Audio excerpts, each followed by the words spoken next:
देखिए, वोट अधिकार यात्रा की आज आरा में जो है समाप्ति हो चुकी है और कल राहुल गांधी, तेजस्वी यादव और तमाम महागठबंधन के जो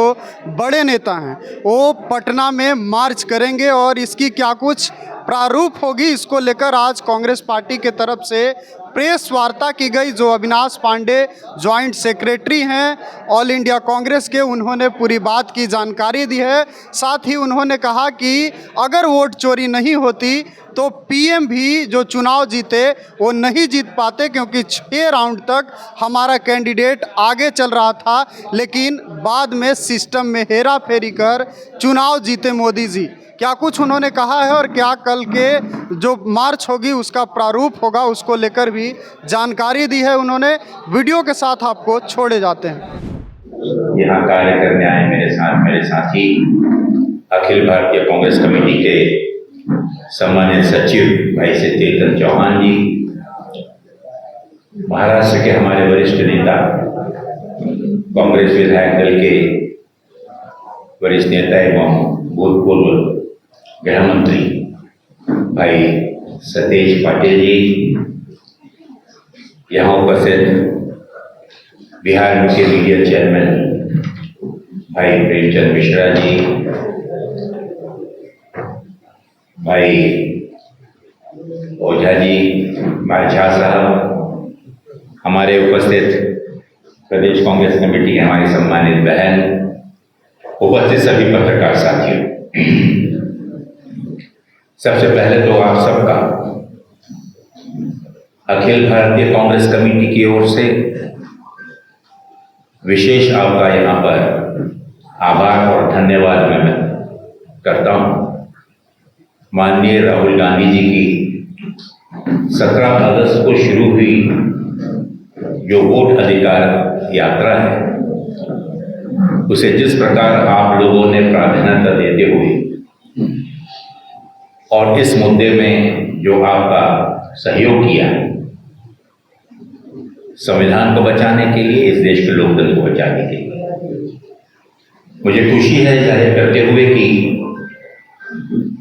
यह यात्रा पूरे प्रदेश में 25 जिलों से होती हुई तकरीबन 1300 किलोमीटर की दूरी तय करते हुए माननीय राहुल गांधी जी इस यात्रा को पटना में कल 1 सितंबर को यहाँ पर इसका समापन होगा। यात्रा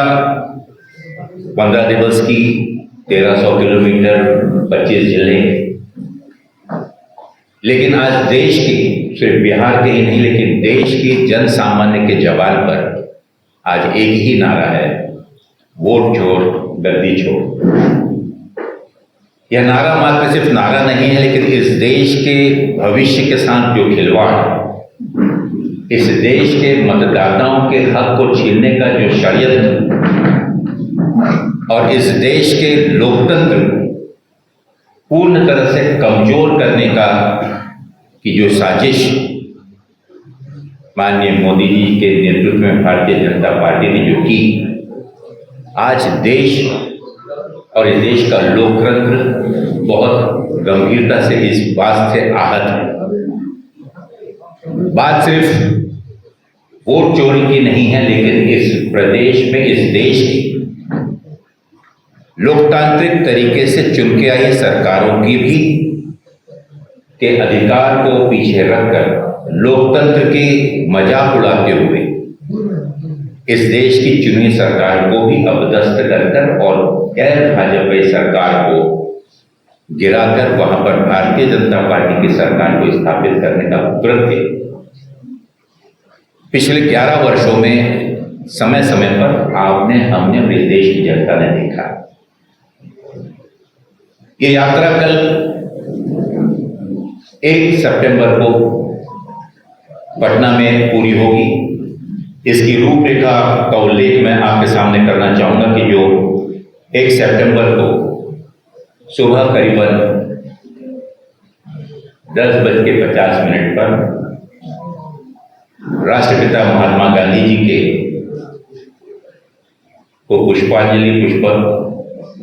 का माल्यार्पण करता आदरणीय राहुल जी और तेजस्वी जी के नेतृत्व में जो यह यात्रा निकली है, उसका विशेष नाम यहाँ पर जो उल्लेख किया गया है उसे गांधी से आम्बेडकर, ये इस समापन कार्यक्रम का विशेष उस नाम से जानी जाएगी। इसका रूट आगे बढ़कर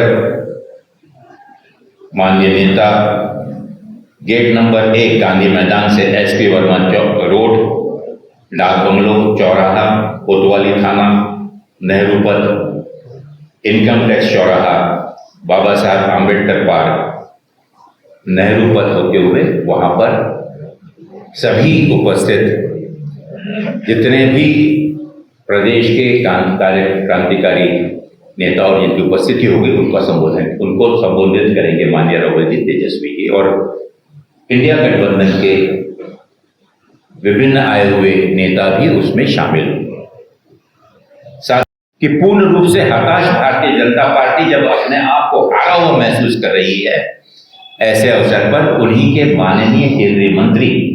अपने विधायकों और अपने शीर्ष नेताओं के साथ भारी संख्या में उग्रवादी कार्यकर्ताओं के साथ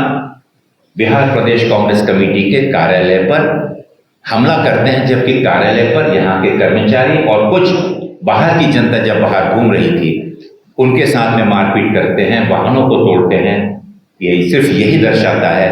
कि भारतीय जनता पार्टी ने अपने हार को स्वीकार कर लिया है और माननीय राहुल गांधी जी के नेतृत्व में और साथ ही साथ हमारे मित्र पक्षों के साथ जिस उद्देश्य को लेकर माननीय राहुल गांधी जी ने जो यात्रा शुरू की थी उसके समापन से पहले ही उसका प्रदर्शन हम आपने सब ने पटना के बिहार प्रदेश कांग्रेस कमेटी के इस कार्यालय पर हमला इस चीज को साबित करता है कि भारतीय जनता पार्टी ने अपनी हार स्वीकार कर ली और वे जानते हैं कि अब उन्हें सत्ता में आने का कोई रास्ता नहीं है, सब रास्ते बंद हैं। साथियों, हम ये बात क्यों कर रहे हैं, राहुल गांधी जी ने इस यात्रा को क्यों इतना प्रभुत्व देकर, क्यों इतना महत्व देकर और रात दिन अपने प्राणों की परवाह ना करते हुए, जिस प्रकार का खतरा उनकी जान को है उसकी परवाह ना करते हुए, बरसात में, आंधी में, तूफान में, इससे पहले जो 10,700 किलोमीटर की यात्रा भारत जोड़ो यात्रा और भारत जोड़ो न्याय यात्रा के रूप में उन्होंने कन्याकुमारी से कश्मीर तक और मणिपुर से लेकर मुंबई तक जो यात्रा की थी, उस यात्रा का उद्देश्य है देश के संविधान को और इस देश में अनकहे आपातकालीन स्थिति से लोगों को निजात दिलाने के लिए जागृत करना। और निश्चित रूप से देश की जनता ने उनकी इस भावनाओं को, उनके इस तपस्या को, उनके इस त्याग को, उनकी इस मेहनत को का पूरा सम्मान करते हुए 2024 के लोकसभा चुनाव में जवाब तो दे ही दिया था। अगर ये वोट चोरी का मामला नहीं होता तो निश्चित रूप से आप और हम सब जानते हैं कि मात्र अगर 15 से 20 सीटों पर भी वोट चोरी का अंजाम नहीं लगता, और मैं दावे के साथ कह सकता हूं कि उत्तर प्रदेश का जिसका मैं आज प्रभारी हूं, वहां पर बनारस की सीट पर हमारे प्रदेश अध्यक्ष अजय राय जो कि तीसरी बार प्रत्याशी थे, मोदी के सामने लड़ रहे थे, 6 राउंड तक के मोदी जी को ट्रेल करना पड़ा, पीछे चलते रहे और उसके बाद अचानक आपका पूरा सिस्टम इलेक्शन कमीशन का पूरा गायब हो जाता है। आपके जो पोस्ट होती हैं रिजल्ट की वो बंद हो जाती है, कह दिया जाता है कि सिस्टम फेल हो गया और मात्र 4:30-5 बजे कह दिया जाता है कि भाई अब मोदी जी 1,38,000 वोट से आगे हो गए। मुझे बोलने की आवश्यकता नहीं कि क्या वहां पर हुआ, किस प्रकार